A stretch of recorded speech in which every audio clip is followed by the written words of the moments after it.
This episode is sponsored by Archaeologist Tours. Want to dig deeper into Mexico's indigenous past and present? Allow Archaeologist Tours to customize your Yucatan adventure. Archaeologist works hand in hand with local indigenous guides to provide a tour that is entertaining, educational, and beneficial to the local community.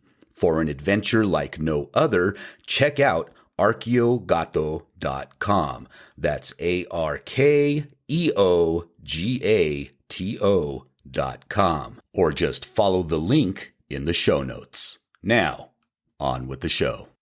This episode is sponsored by Archaeologist Tours. Want to dig deeper into Mexico's indigenous past and present? Allow Archaeologist Tours to customize your Yucatan adventure. Archaeologist works hand in hand with local indigenous guides to provide a tour that is entertaining, educational, and beneficial to the local community. For an adventure like no other, check out arkeogato.com. That's ARKEOGATO.com. Or just follow the link in the show notes. Now, on with the show. You must excuse me. I've grown quite weary. This hasn't been easy, I know. But you've learned a lesson. A lesson in honesty. Honesty to yourself and honesty to others. That lesson will stand you in good stead all your life. I think we've all learned a good lesson. I've always heard that honesty is the best policy. Now I'm catching on to why that's so,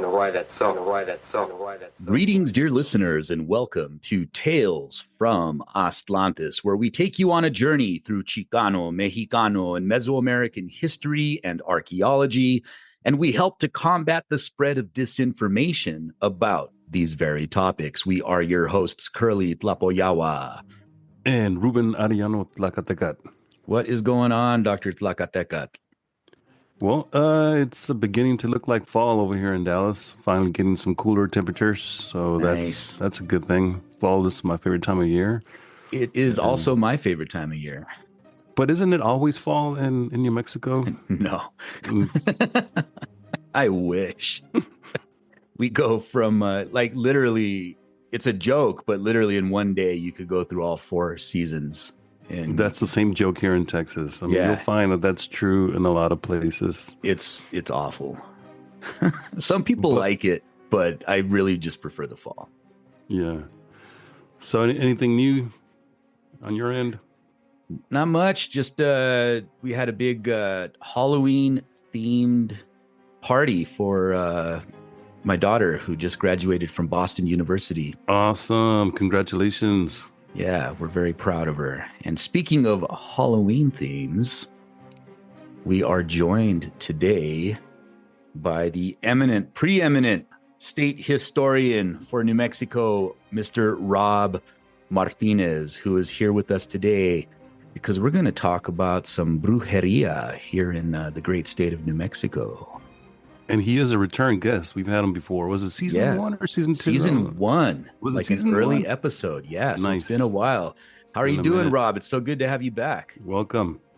Orale. Thank you, guys. It's great to be here, as usual, talking about our amazing history and culture here in Nuevo Mexico, which is connected definitely to Mexico, to Mesoamerica. But before we move on, there's an old saying from the central part of Spain, really hot part of La Mancha and Castilla. It says something like, 9 meses de invierno, 3 meses de infierno.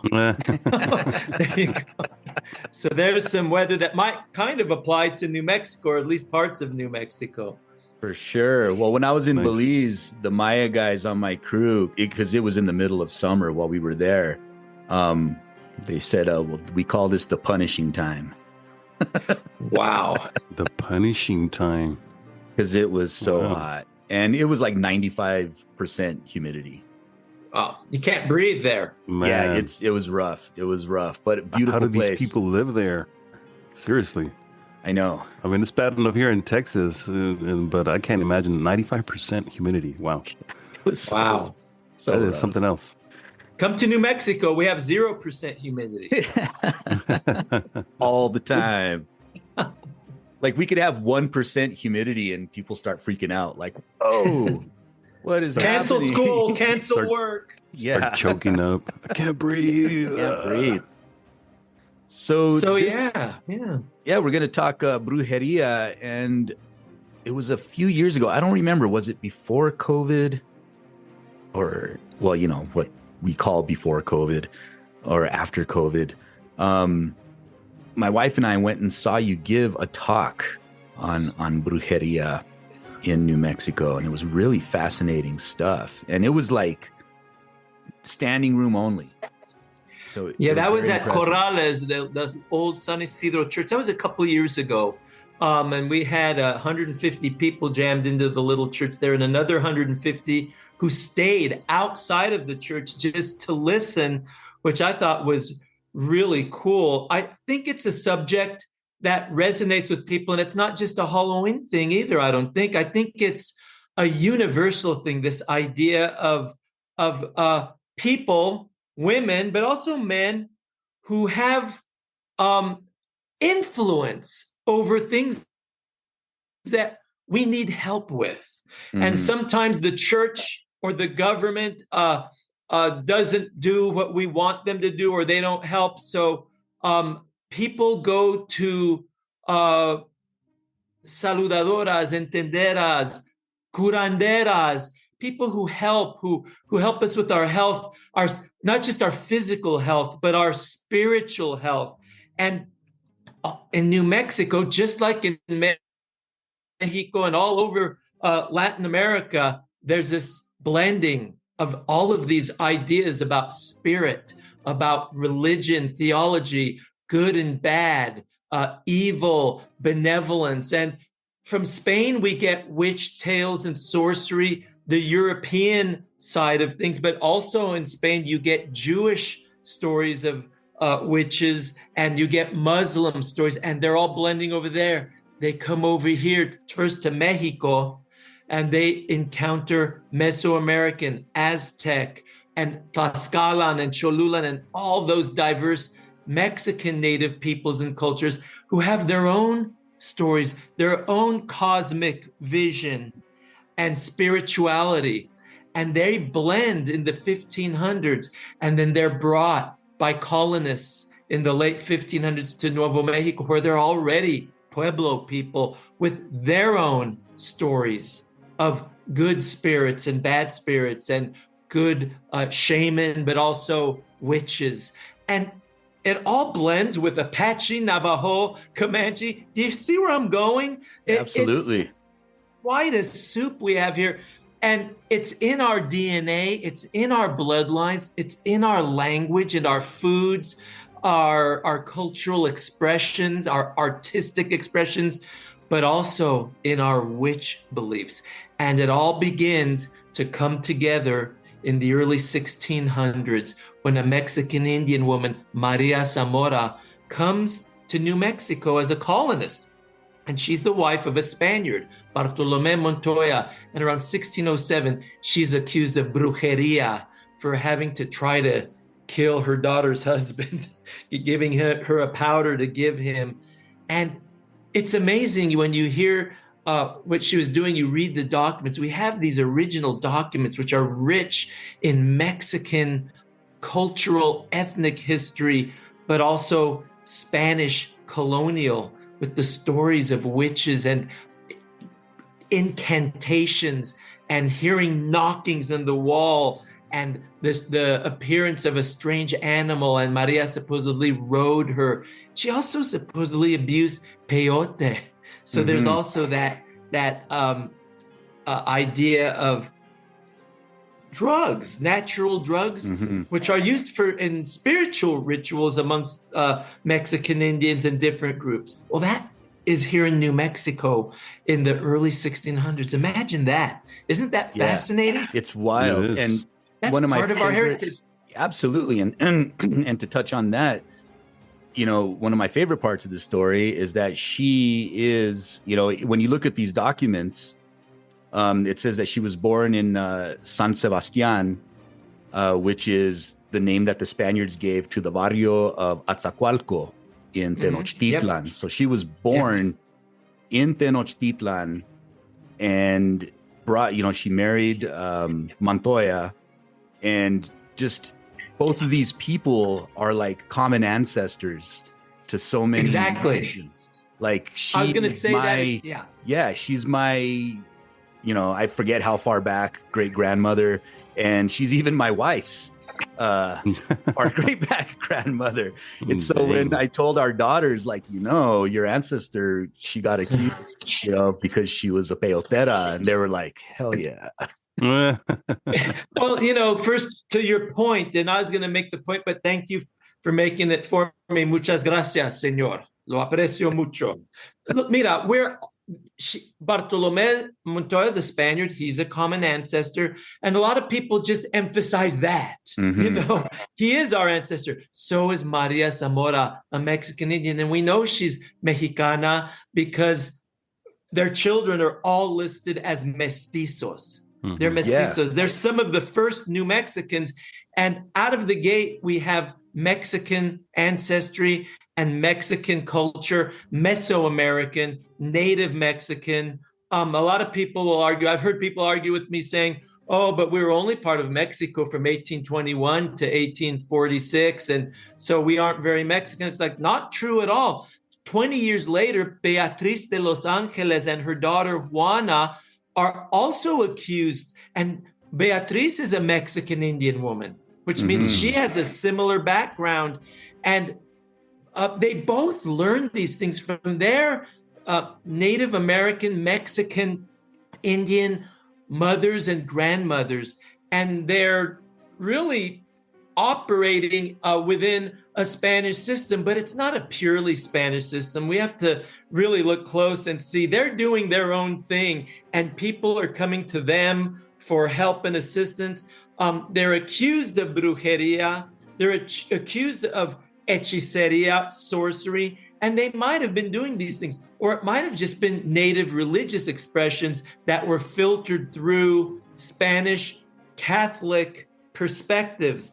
So we have to be open to looking at all of these things, but they're also common ancestors. So that first colony in the early 1600s, we have already a lot of Mexican Indian in us starting right at the beginning. Yeah, right out the gate. Mm-hmm. Yeah. If I may add to what you were just saying about how people want to push back on the notion that that there's not that much Mexican influence in the Southwest, or specifically New Mexico, right? And I think the reason why they say that is because, well, there's two reasons. First of all, they don't understand that the Mexican identity is not just the national identity, that it's originally the Mexican identity referred to namely people who were called Aztecs or Tlaxcalan people from Tenochtitlan and surrounding areas. And those people were described as speaking Mexican language, right? Which was Nahuatl. That's what they called it. Mm-hmm. And so when we talk about Mexican culture and Mexican ideas and Mexican ways, like life ways and things like that, we're referring to that part of it. And people don't know that. And so they mistakenly conflate the term Mexican with the current national identity, which is similar to saying I'm an American from the United States. That's national identity. And the same thing in Mexico. There's a national identity for people who are born there, and they don't have to necessarily be people who are indigenous or who descend from indigenous people. They could be people who immigrated to Mexico. There's a lot of European immigration in Mexico, especially like in Mexico City and a lot of the major cities, that people don't realize that not just the United States has received a lot of European immigrants over the years, especially in the 20th century, but Mexico has as well, right? I mean, look at the current president, the new president of Mexico. She's a Mexican woman of Jewish ancestry, right? So there's a misconception as to these terms, and we've been kind of like talking about this for many years, but I think it's one of those things that people just don't really understand the difference between an ethnic identity and a national identity, right? And that's kind of what you're getting at, right?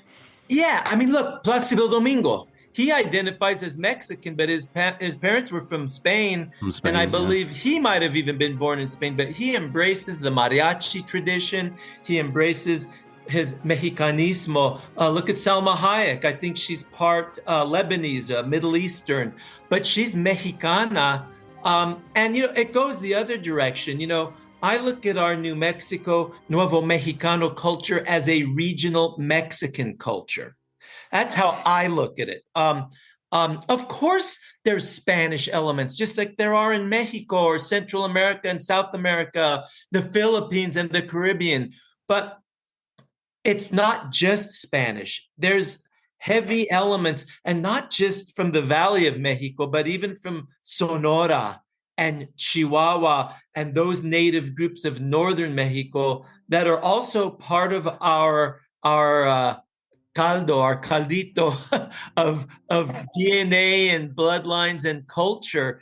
And so that's how I look at it. So when I look at these stories of hechiceria, you can find a lot of this in Mexico. You can find all these stories of hechiceria and brujeria. La Llorona is a universal story. It's not puro Nuevo Mexicano. That story goes to Mexico, probably all over the Spanish-speaking world. And, this idea of brujas, my grandma believed in brujas. She was from Mora, and she said there were many brujas in Mora. And there may have been. I'm open to, because my grandma was an intelligent person. She was also an angel. But I also wonder if she also meant curanderas, who sometimes the word kind of took a twist from curandera to bruja sometimes when people might have got scared of somebody, or the idea that, well, they're doing good with their curanderismo, but they also seem to know how to cure hexes and curses. So maybe they know a little bit about that side of the spirit world as well. So in these stories, you always see the native peoples of Mexico and New Mexico, or the blacks. They're the scapegoats. They're the culprits of the bad things happening in a community. Typically, they're blamed for these things. In the 1760s in New Mexico, at Abiquiu, where the Genizaros were, those are the children of warfare. They were Comanche, Ute, Kiowa, Apache, Hopi, all those different native plains groups that went to war with the Pueblos and the Spanish, and vice versa. Everybody was doing it. But these Genizaros are other. They are different. They aren't quite Catholic. They're not quite Hispanicized. They're like immigrants coming into the United States now who get scapegoated for things happening in our country. And so there are accusations of hechiceria, that there are hechiceros, there are men and women in the 1760s. And it's a Catholic priest who's making most of the accusations. But we have this tradition here, and it's not from one culture. It's from all the different cultures. And you definitely see some native cultural attributes being turned into witchcraft and sorcery by some of the officials, both Catholic and civil Spanish officials in New Mexico in the colonial period. Well, that was a tradition among especially the missionaries. Like I studied the missionaries here in Texas and what they did with the Coahuiltecan people and others in South Texas and northern Mexico. And one of the things that they would do is immediately demonize everything, right? And anything that has to do with, especially like going back to what you were saying about the peyote, the ritual use, the sacrament that's a Coahuiltecan ceremonial tradition. And one of the few documents that we have from the period of the early colonial period here in Texas comes from a missionary who was translating the language, one of the Coahuiltecan dialects, and he was creating a glossary and sort of a handbook that he could use to communicate with Coahuiltecan peoples, and the other missionaries after him could use. And some of the things that they would ask is are in Spanish, right? They would ask him, do you consume the peyote? do you eat human flesh? Right? Like immediately jumps from peyote to human flesh. Are you a cannibal? Are you a brujo, a bruja, a witch? So immediately, and so the ceremony that Coahuiltecan peoples practice back then, and it's stuck, and you still hear people who follow the tradition who refer to it as a mitote, and the mitote we know is something that goes back to Central Mexico, to the danzas, mitotilistli. It means some kind of celebration that involves dancing, singing, and so nowadays when you talk to very traditional Coahuiltecan peoples, they say, we're going to have a mitote this weekend, and they're not talking about danza azteca or anything else. They're talking about having a medicine meeting, Ceremony. and the ceremony. And so immediately, like these connections, you can see how the way that they were doing it in Texas is the same kind of pattern that they're doing in Nuevo Mexico and California. I'm not so familiar with it, but I'm sure it was probably very, very similar. We'll be back after a quick break. This episode of Tales from Aztlantis is brought to you by Aztlantis Premium. Don't you just hate having your favorite podcast interrupted by ads like this? Well, dear listener, you're in luck, because starting at just $3 a month, you can support independent Chicano media and receive ad-free episodes, premium episodes, bonus content, and access to our Discord server. Just visit talesfromaztlantis.com and click Go Premium, or follow the link in the show notes. And now, on with the show. We'll be back after a quick break. This episode of Tales from Aztlantis is brought to you by Aztlantis Premium. Don't you just hate having your favorite podcast interrupted by ads like this? Well, dear listener, you're in luck, because starting at just $3 a month, you can support independent Chicano media and receive ad-free episodes, premium episodes, bonus content, and access to our Discord server. Just visit talesfromaztlantis.com and click Go Premium, or follow the link in the show notes. And now, on with the show.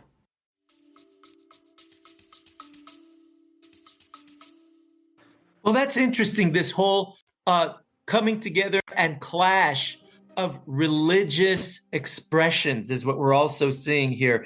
Look, the religious orders of the Catholic Church that came to Mexico in the 1500s were the Franciscans. Later on, there were Augustinians, Dominicans, and then Jesuits, of course. But the ones that came to New Mexico were Franciscans. The Franciscans looked at Native American religions as demonic, not the people, but that the people were in the grip of some demonic spirit that needed to be expelled, and the people needed to be saved. They needed to be liberated from this. Whereas the Dominicans would look at the native religions in Mexico or South America and say, these are not demonic. They're just in error. They're like Adam and Eve, expelled from the Garden of Eden. So they would do that. So when the Franciscans first came to New Mexico, they were obviously alarmed and shaken up when they saw the Pueblo religious practices and dances and these things. And so they went to great efforts to try to stop them. But think about this. From the 1600s to the 1800s to the mid-1800s, think about the blending of spiritual expressions in New Mexico and cultural mixing going on in all directions. By the time Jean-Baptiste Lamy comes as the first bishop of New Mexico in 1850, he looks at us Hispanics. He doesn't look at us Nuevo Mexicanos and say, wow, this is amazing, pure, great Catholicism. He thinks we have been co-opted by Native American groups and that we need to be re-Catholicized. So he brings in the Christian Brothers, the Sisters of Loreto, and the Jesuits, because he looks at our penitentes, he looks at our santos, and he looks at it and says, this is not Christianity. This is not Catholicism. This is not healthy Catholicism. So things don't necessarily repeat themselves in history, but I can't remember who said it, but they say history doesn't repeat itself, it rhymes. Yeah, that's one of my favorite rhymes. quotes. I think that's Clemens who said that. Yeah, and you get And you see that happening here in New Mexico. 300 years later, all of a sudden, our Nuevo Mexicano culture, which is a mestizo culture, is all of a sudden being looked at as Native American. And so were we, by the way. All this stuff going on in the 1800s and 1860s with Civil War battles, we were looked at for what we were. Mexicanos, Mexicans were described as such in the documents. We weren't called Spanish or Hispano or anything. We were called Mexicans. That's what we were. So and we were looked down on, by the way, and considered unworthy of statehood. Just like 100 years later, we were looked down on, but we were okay to send to war to fight for the country, just like Native Americans who had it even worse off. You had mentioned earlier Beatriz de Los Angeles, right? Yes. And Juana de la Cruz. Can you elaborate a little bit on their stories? According to the documents, which were written down by the Spanish officials, the Spanish priests and Spanish officials, Beatriz was a India Mexicana who had experimented on 2 Indians and killed them with her magic. She was accused of having an affair with a man, a local man, and poisoning him and killing him.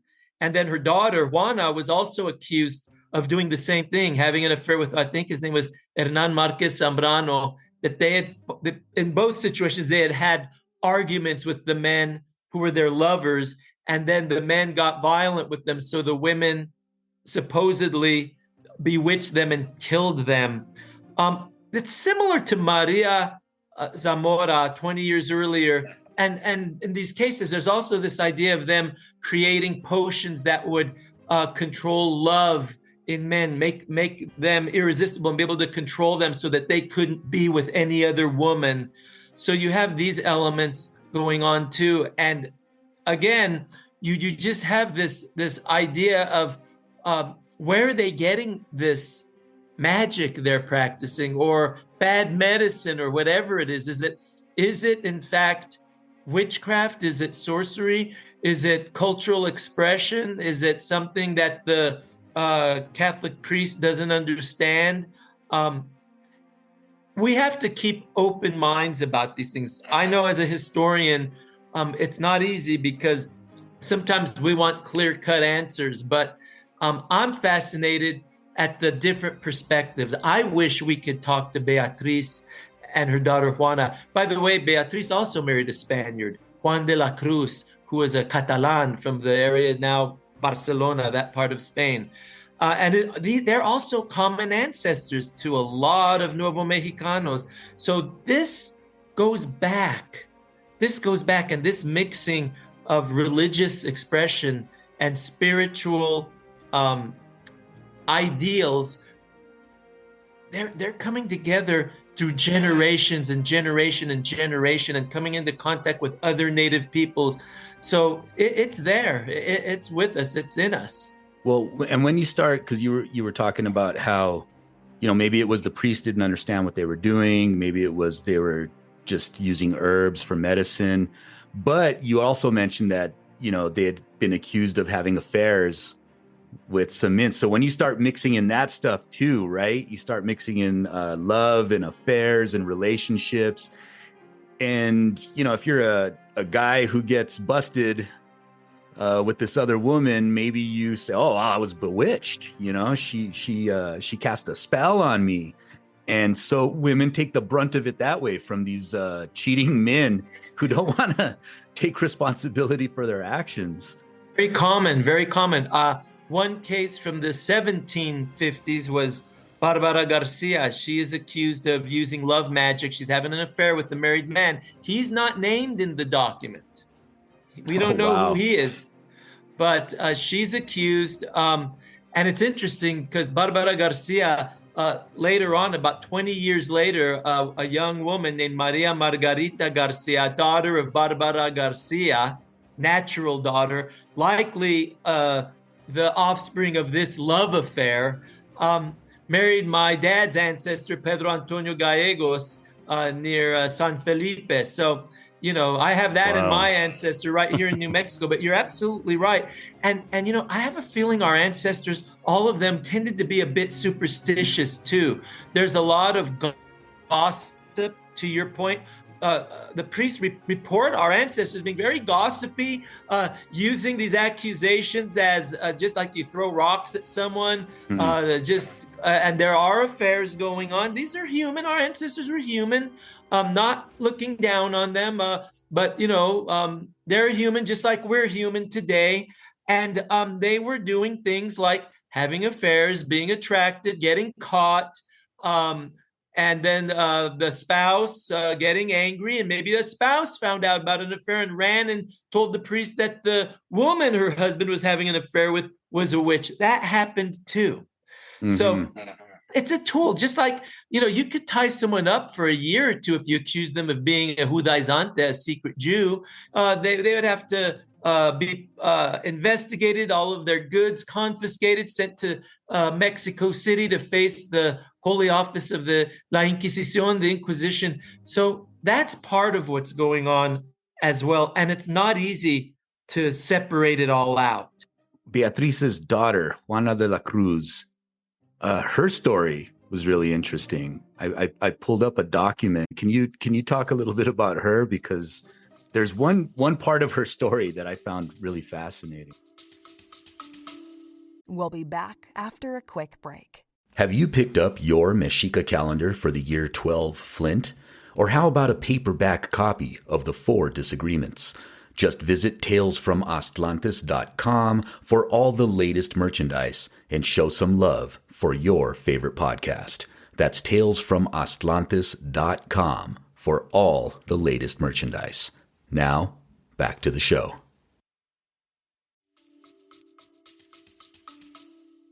Well, she eventually married Juan Bernal Griego, I believe. It's interesting. These women were married. It's hard to tell whether they were having their affairs when they were married, while they were married, or if it was before.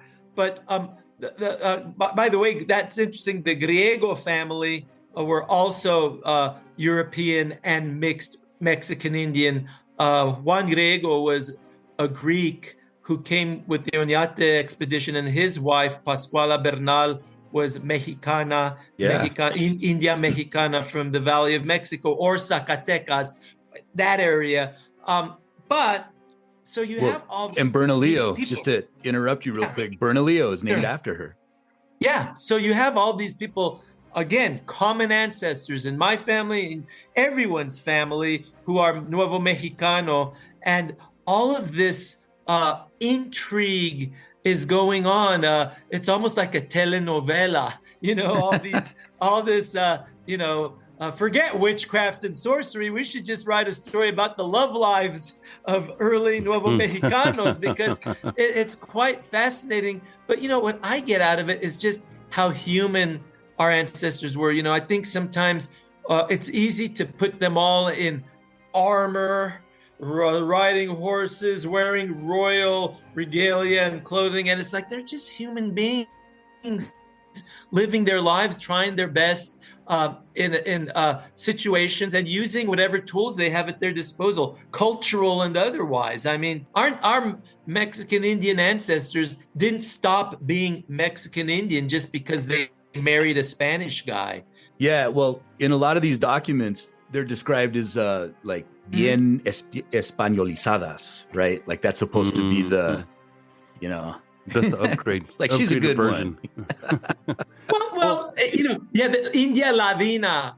India Ladina. Yeah, and that just meant that they were smart. They were able to really master the Spanish language. But let's be clear. Or game the system, right? They spoke, but they spoke it with an accent. Mm-hmm. See, that's another thing. They spoke it with their Mexican Indian language accent, and they're passing the culture down to their mestizo kids. So their kids are learning to speak Spanish more like mom than like dad, who's always away. Dad's always away fighting wars, abusing other native peoples, having affairs, having affairs with other women or brujas in the next town over. Who knows? But that's why I tell people, when you hear our Nuevo Mexicano Spanish, especially in the Norte, it is not 16th century Castilian. It has some words like from that period, but you're hearing Puebloan people speak it. You're hearing Nahua speakers speak it. They have their accents in there, and the Genizaros, their accent is in there, and it's passed down on, and even an Espanol from Spain coming to New Mexico in the 1700s is interacting with these people, and he might have kids with a local woman, and their kids are all of a sudden speaking the same way. Do you get what I'm saying? It all comes down to us. You have do you have any books maybe that you could recommend to our listeners that talk about the brujas or maybe the overlap between brujeria and love affairs, for instance, something that our audience can sink into for this coming season? Yeah. There's a book by Rick Hendricks and Malcolm Ebright called The Witches of Abiquiu. I had written a master's thesis based on the Abiquiu witches in 1997, which is at UNM. It's the Fray Juan José Toledo and the Devil in Spanish New Mexico. And then the Witches of Abiquiu book came out a few years later. Mark Simmons has a nice little book that talks about a lot of this called, I think it's Witchcraft in the Southwest. And these are all good books on the subject. If you want to expand into Mexico, there are really fascinating books about the Inquisition, that talks about the different things native peoples were doing that the Catholic Church looked at as possibly heretical. So that's Inquisition documents are actually fantastic sources of social and ethnic history. We'll be back after a quick break. Have you picked up your Mexica calendar for the year 12 Flint? Or how about a paperback copy of The Four Disagreements? Just visit talesfromatlantis.com for all the latest merchandise and show some love for your favorite podcast. That's talesfromatlantis.com for all the latest merchandise. Now, back to the show.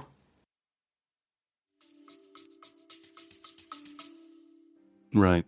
And so I'm asking this because it's apparently there's a book that was written not that long ago that talks about so-called folklore in New Mexico, and in one of these stories in that book, and maybe Kurly can say more about this, but there's supposedly a reference to the Chupacabras going back to the 1700s or was the 1600s? I'm not sure. Do you know anything about that? I don't know about that book, but that would be interesting to find out about the Chupacabra. I didn't hear about that till I was an adult. I heard about El Sapo in Mora, the man who had supposedly turned himself into a toad, and that was the 1940s. It made it into the Taos newspapers. This shape-shifting, this idea of shape-shifting. And, I heard about brujas. My dad used to tell me and my sister Debbie when we were kids driving up towards Abiquiu, he'd say, look, kids, this is a town of brujas. So we were always hearing about this. Of course, we heard about La Llorona, who was not a bruja, but a woman done wrong, and snaps. So, we grow up hearing these things.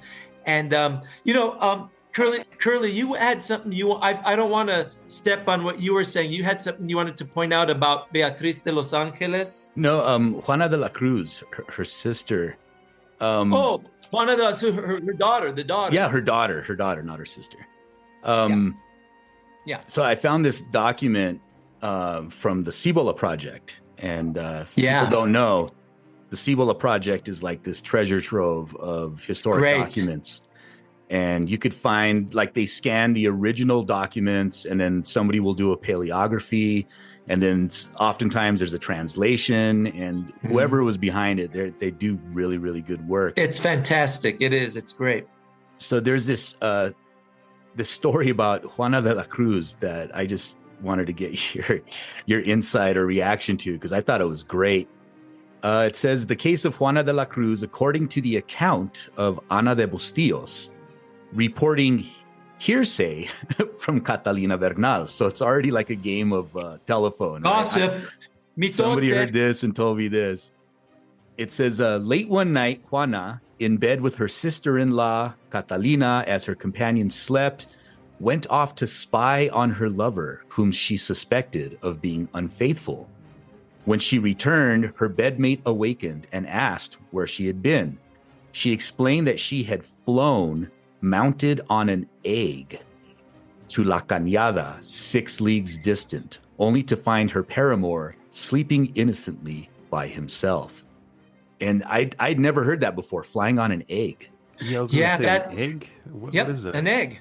An egg, yeah. I mean, I don't know how they did it or how that looked. I don't know if they shrunk and got on an egg. I don't know. I have no idea. But, you know, in the 1760s Abiquiu case, there were exorcisms performed by the priest on 5 young maidens of the community or of that area. And during one of the exorcisms, one of the young ladies, or the spirit in her, supposedly accused about 178 people of being witches from New Mexico all the way down to Sonora. And they're listed, they're described. It's a fascinating document. I put that in my thesis. But what's interesting is a couple of the ladies, the women, are accused of being able to fly in one night to Mexico City and back on an egg. We'll be back after a quick break. Lead's not really a thing anymore. The dust is everywhere. It's like it's coming through the floor. Lead, a true story featuring Merritt Weaver, Alessandra Nivola, Cynthia Nixon, and me, Cooper Burkett. Lead, how this story ends is up to us. Now available on Spotify, Apple, iHeart, or wherever you get your podcasts. We have the power to write the final chapter. Go to endleadpoisoning.org to let your voice be heard.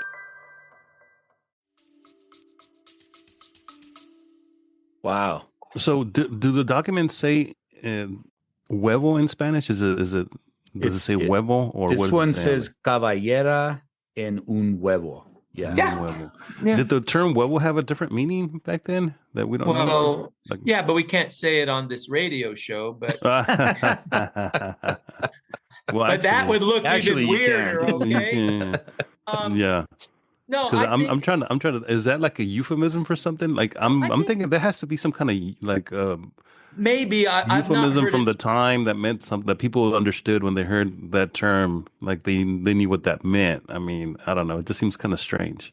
Mm-hmm. It's supposed to be. I think it's supposed to be strange. I think it's supposed to kind of mess with your thought processes.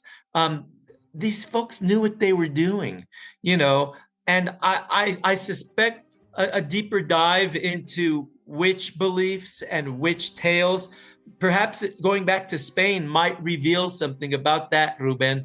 It might be some of these descriptions are clearly Spanish witchcraft tales and superstition brought by colonists, then co-opted by native peoples. Maria Zamora in 1607, during her testimony, said, "I learned a lot of this from Mexican Indians in the Valley of Mexico."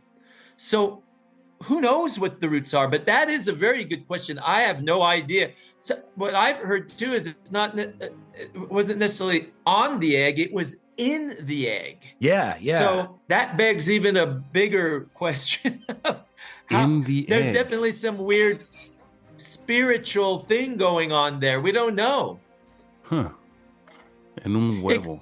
It could have even been some form of, to your point about a metaphor or a euphemism, it could have been that they went bilocated, maybe using an egg somehow. I don't know how. I don't want to know, frankly, but you know, that they bilocated. Maybe somehow they went spiritually to that place, wherever, and then came back. Who knows? Or maybe you're right. Maybe it was in their mind. The way that they were able to teleport is in some kind of craft that's shaped like an egg. Maybe that's what that was meant by that. Well, let me read you the exact. So here's what it says. It says, le preguntó la dicha Catalina Bernal, pues, ¿cómo fuiste? And then she responds, fui en un huevo. There you go. So, there you go. Yeah. I think it's pretty clear, but we also know that sometimes peyote was part of these rituals. It could have been induced imaginary event. It could have been a spiritual thing that was helped along with peyote. Quien sabe.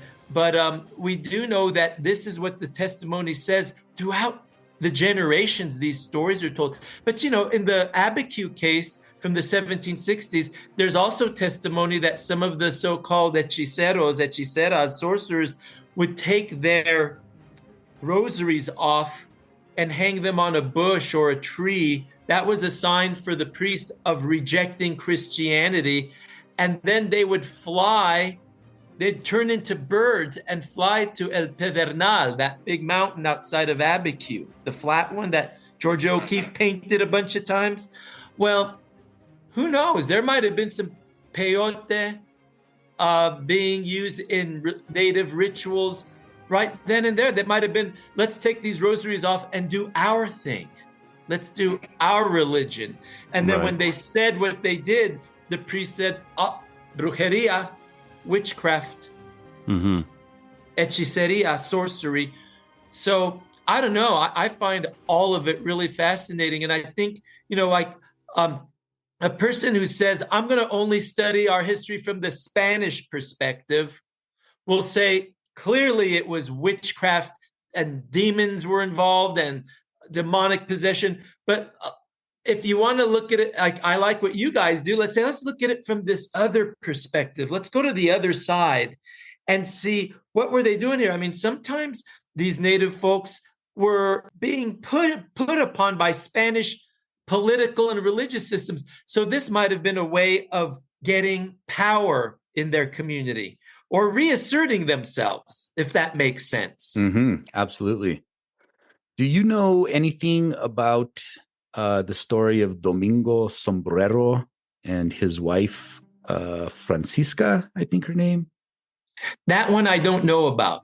So they were both Indios Mexicanos, and I just found it was in, through the Cibola Project. It's a document called An Edict of Faith proclaimed on March 23rd, 1631 in Santa Fe. Elicits formal accusations and confessions of sinful behavior. Commissary of the Holy Office. I wonder if that was Fray Esteban de Perea who was doing it by then. Yep, that's exactly who it was. Well, I've not seen that, but I'm going to look at it because I'm always interested in these sort of esoteric cultural expressions in our history. Yeah, so apparently Domingo Sombrero, Indio Mexicano, and I wonder if he was named that because he was a hat maker, or if he just sombrerero. Or he wore a hat. No. Yeah, it's sombrerero, actually. I was misreading that. Maker. Yeah. So Mexican Indian hat maker apparently was, it says, había en hechizado. And so his wife got him some peyote, and together with another native, he drank the peyote. And so he's admitting all of this, right? Because they were brought up on questioning. And so he was told, well, if you drink the peyote, you'll be able to find out who bewitched you. But apparently it didn't work. And then somebody narked on him because he got in trouble. All of them got in trouble for this. Yeah, for taking some peyote. Well, you know what? It sounds like kind of like today, where you're not supposed to take certain drugs, right? Well, that's what the Spanish were saying. In the mid-1700s, there was a case outside of Isleta, Puebla, where one of the shaman there in Isleta was accused of being a brujo because a couple, I remember their names were Garcia. They were from the Pajarito area of what's now the south part of Albuquerque. They had an encounter with him, and apparently they fell into a stupor, and it turned out he had dosed them with peyote. Oh, damn. Yeah. I find it interesting that the use of the ritual use of peyote to a certain extent was being done over in New Mexico, because it's not. I mean, New Mexico. I know that Native people there use it, but they usually come to Texas to acquire the medicine because it grows naturally in South Texas and northern Mexico. But as someone who comes from that tradition, I find it interesting that you also find all these stories going back to the colonial period of how the use of peyote was being done to engage in these sorts of activities, and it was associated with brujas and brujeria and things like that. So I don't know, I just find it curious. Well, that's interesting. You should say that. The Camino Real officially brought people, animals, foods, wine, diseases, but it brought other stuff too, either legally or illegally. I mean, that's human nature. If you were living in the Spanish realms, the borders were closed. You could not trade with those British people to the east, or the French or Native Americans outside of the realm. But guess what? It happened. Yeah, I know. It just was illicit. And, so I'm sure peyote, it shows up in the documents. So it's here. So it's finding its way here one way or another. Another story, just real briefly, is Dona Enz. She's Tano Indian, I believe. And that she used her personal charms to arouse a strong passion in a blacksmith, Diego de Moraga. Do you know anything about that? Someone needs to do a story. Maybe I will, or maybe someone else will, on Dona Enz. It's interesting. She was a Native American from New Mexico, a Tano Indian woman. And she's given the designation Doña. Doña, that's... That nowadays people throw it around, Don and Doña, but back then you didn't just get that title. You had to be esteemed, or earn it to be given that title. But my understanding from what I've read is she was an amazing person. She was taken during the Castaño de Sosa expedition of 1591, taken south into Nueva España, New Spain, and then came back north. She eventually was she was the mother of at least one son of Hernan Martin Serrano, who was from Zacatecas. He's the founder of the Martinez family of New Mexico. Mm-hmm. And so their son Hernan was mestizo. One of the first New Mexicans, was part Spanish and part New Mexico Native American. And maybe the mom of the brother of the younger Hernan, Luis, who's a very common ancestor of us, Luis Martin Serrano. But being Native American and obviously muy ladina meant she spoke Spanish. She was versed in the ways of the Spanish. And why not? She was living amongst them. But obviously she was quite intelligent. She could maneuver men. And that made her a perfect candidate to be a bruja, mm-hmm. Because, look at even someone like Santa Teresa de Avila, the great Catholic saint from Castilla la Vieja, Spain. She was investigated by the Inquisition. She wrote treatises. She wrote books on spirituality. They thought she might be possessed by a demon. She was investigated by the Inquisition. Why? Partly because she was a very strong, independent, intelligent woman. You see similar challenges of Sor Juana de la Cruz in Mexico City.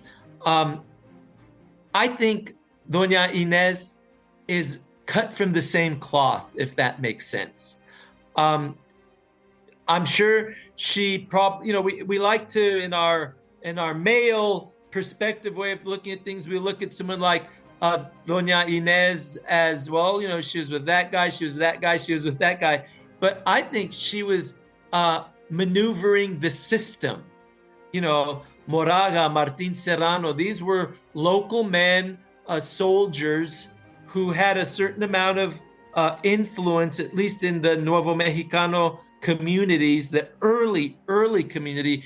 And she was definitely, I think, a power broker, at least amongst the local population. Absolutely. Now, when you give these talks on brujeria, like the audience, because the one I went to, like you said, it was just jam packed. So there's obviously a lot of interest in this. But do you ever get people who show up to push back against you? Yes. One time, interestingly enough, I used to talk a little bit about Navajo and Puebloan witchcraft beliefs. I backed off from that.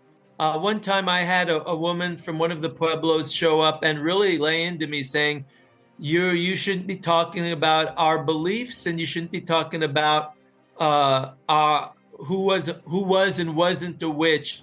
And I respect that. I think the Native communities, if they want to talk about that, should talk about it. And then on the other side, I was going to give a talk in one community, and one of the big evangelical churches, Christian churches, I guess, were a little concerned that I might be teaching people how to be brujas, how to be witches. And I assured them I'm not teaching anybody how to be anything. You should have owned it. Yeah. You should have said, yeah, that's one of my hats that I wear. I wear a wizard hat. Gandalf the Brown. The official wizard of Nuevo Mexico. Well, so it's a topic that I'm fascinated by because I grew up hearing that. It's an ambiente that is very common in New Mexico, and it's not just New Mexico. That's what I try to point out. You can find these sort of ideas in Appalachia and Cajun country and all over Europe and Africa and Latin America. It's an idea, I think, that resonates, and I think it's something that we should talk about because some of the ideas really do resonate and reflect where we are right now with people, saying, well, what does it mean to be a real American? Mm-hmm. What does it mean to be a true Christian or Catholic versus a watered down American or a traitor even? The same themes are going on 200 years ago. It's just the language was a little different, edicts were to warn you to not step outside of what it means to be a good Catholic or a good Spanish person. When I say Spanish person, I don't mean a person from Spain. I mean a person who lives within the Spanish system, even if you're Native American or mestizo. So, once you step out of that, accusations fly, demonizing takes place. So it matters. It matters. And it matters because I see it happening today, whether it's our national political climate or our local debates over statues and monuments and whose story is going to get told? How do we study history? Whose perspective do we tell? What do we say and what can't we say? And if we say it, why was it wrong for us to say it? Speaking of telling stories, do you have a story for us today? What's that? Do you have a story for us today? About telling stories about a bruja. Oh, well, nothing too sensational. I gave this talk a couple weeks ago at a little town here in New Mexico, and somebody asked me, do they still practice witchcraft in New Mexico? And it was a jam-packed room, and I looked around and I said, are there any witches here? And the lady in the back raised her hand, and I looked at the person who asked the question. I said, yes. Yes, there are. So, I well played. I just do my best to talk about the history and the cultural. I don't like the word baggage because it sounds like we're carrying something heavy that we don't want to carry. I would say more like cultural luggage. How about that? Cultural luggage that we have in our lives. And I think it's just part of our tradition because, when you look at the roots of our witch beliefs, they don't go back to one ancestor or one group of ancestors. They go back to Mesoamerica. They go back to Puebloan and Genízaro and Spanish and Catholic and Jewish and Muslim. It's an amazing mosaic and tapestry of different beliefs that actually show how much we all have in common, how similar we all are, as opposed to how different we are. Absolutely. One of the things I came across in the documents in the Cibola project was this denunciation by some priests over the playing of patoli here in New Mexico.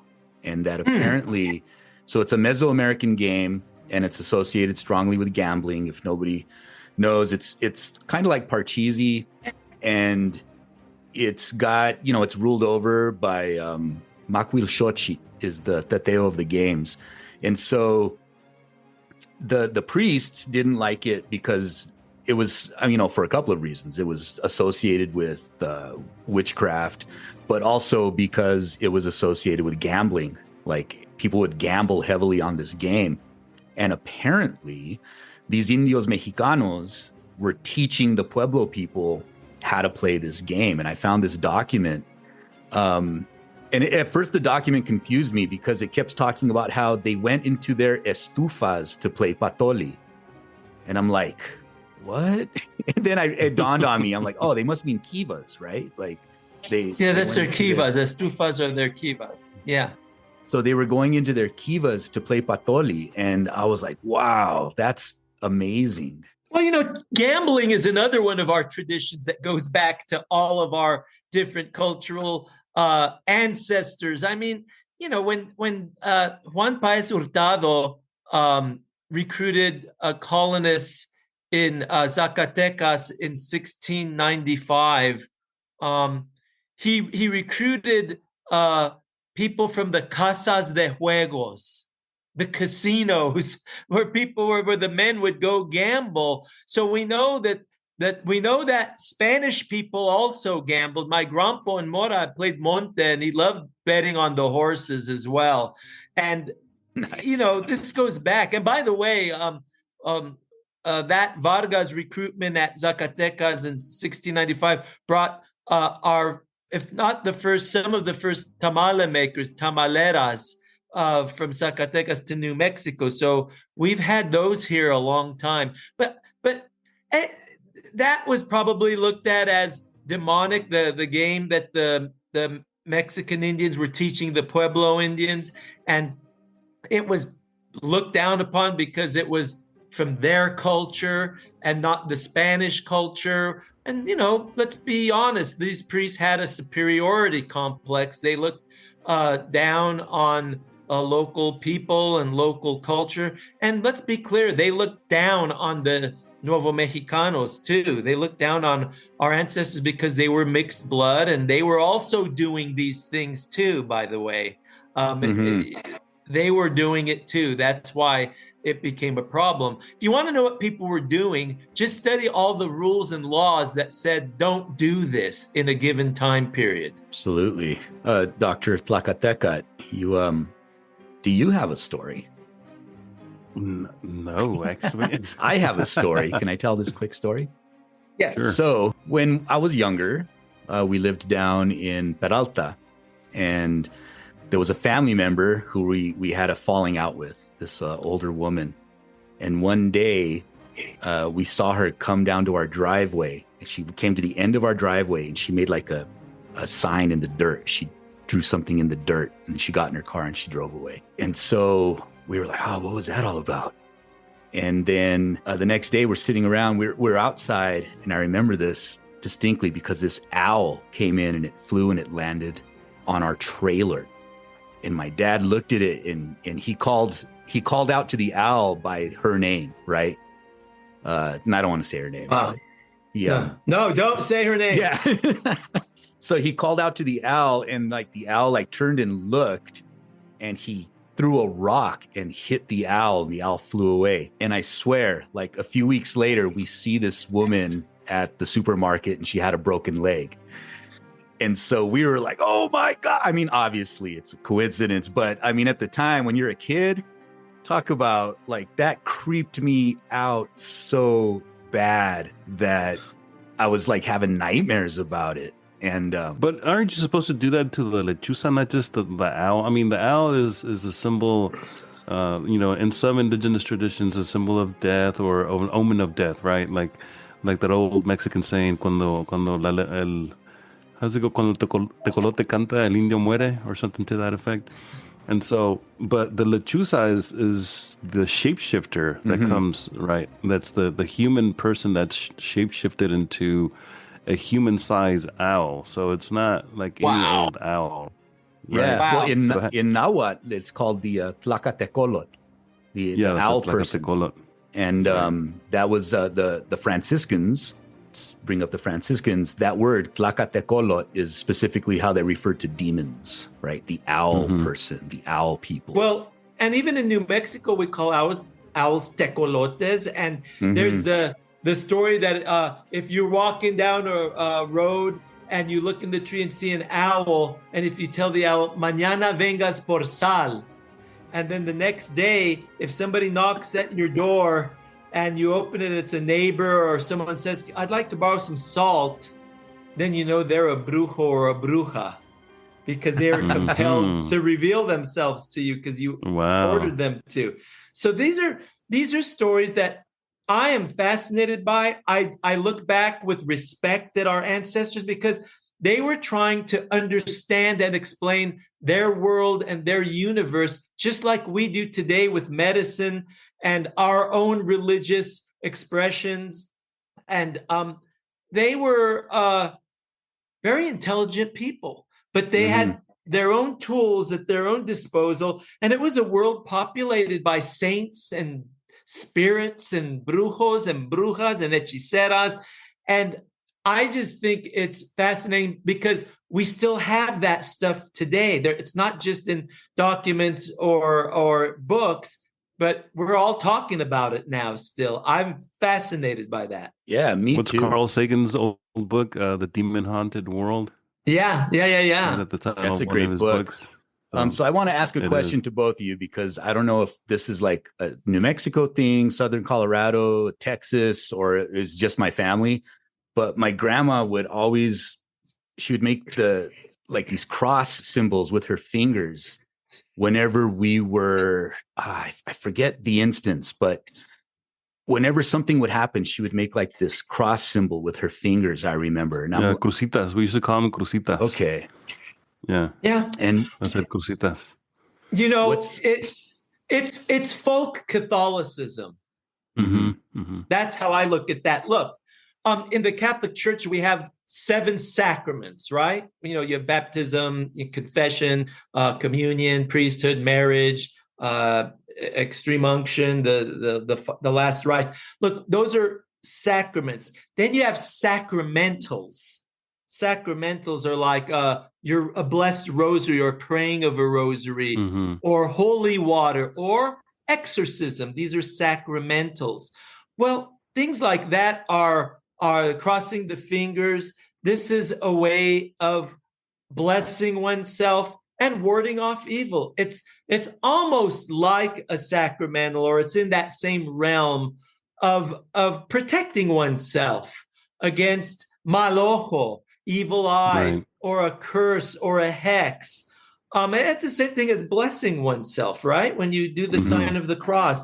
And our religion, and you can find it in Mexico too, it's folk Catholicism. That's why when LeMay came and, bishops from Durango, like Zubiria or Tamaroni, Romero, they came here, they were a little freaked out at us because we had our own way of doing this. The late Jesuit priest, Father Tom Steele, described it as un misticismo tosco here in New Mexico, a rough-hewn mysticism that evolved through the centuries that was made up of ritual and prayer that brought people incredibly close to God because we were so far away from Durango and Mexico City and Toledo and Madrid. So we were very personally connected, and the saints weren't just statues or people who lived 1,000 years ago. They were like our relatives, like our tío or our tía.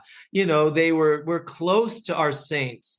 So we did these things. These are our religious expressions, and they helped ward off. Right around the corner of an adobe church could be a bruja or a santo. We didn't know what we were going to see. So that's the realm of our ancestors. It's kind of like a frontier tradition, right? It's so far from the metropole, and it has to adapt to its environment. So I did remember just now a story when you brought up the crucitas, Curly.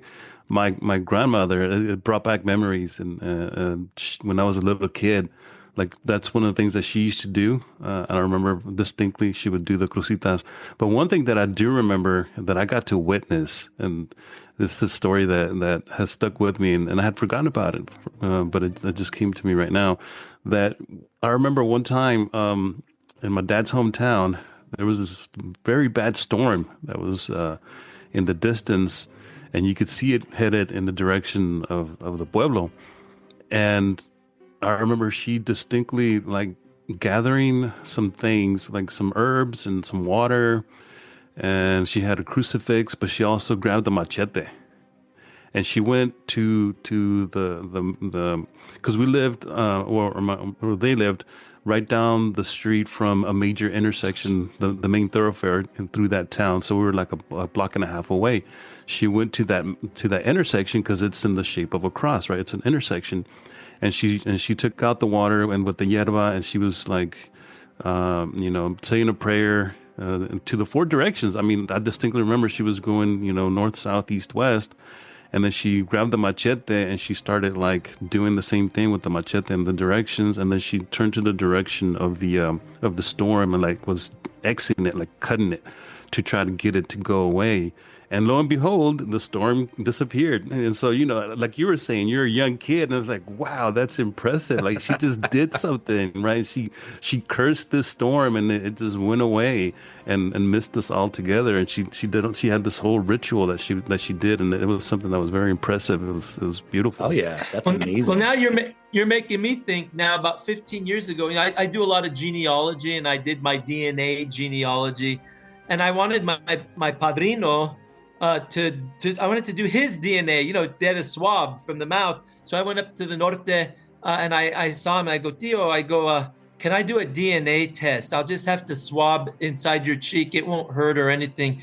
And he just said, no, mijo, no, me van a embrujar. He said, no, they'll bewitch me. That goes back to the idea of when you cut your hair or your fingernails, you're supposed to burn them so they could not be used against you in a curse or a hex. So I think he was on to something. He knew. He goes, no, part of me and give it to other people. No. Wow.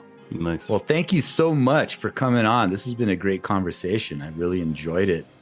Do you have... Me too. Thank you for having me.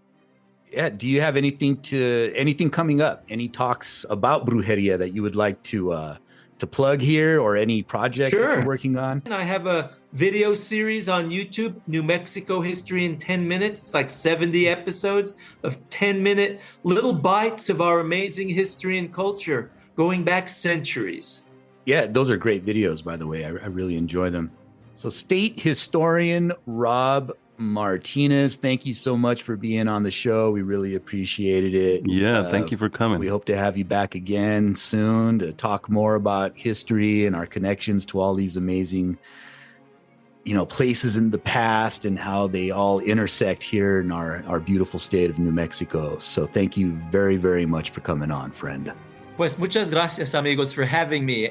And remember, the truth is like medicine. It doesn't always taste good, but it is always good for you. Órale. So the supernatural was clearly a reality for a lot of people around this time. Why were people thinking this way? We have to remember, brujeria y hechicería, witchcraft and sorcery, were a form of resistance.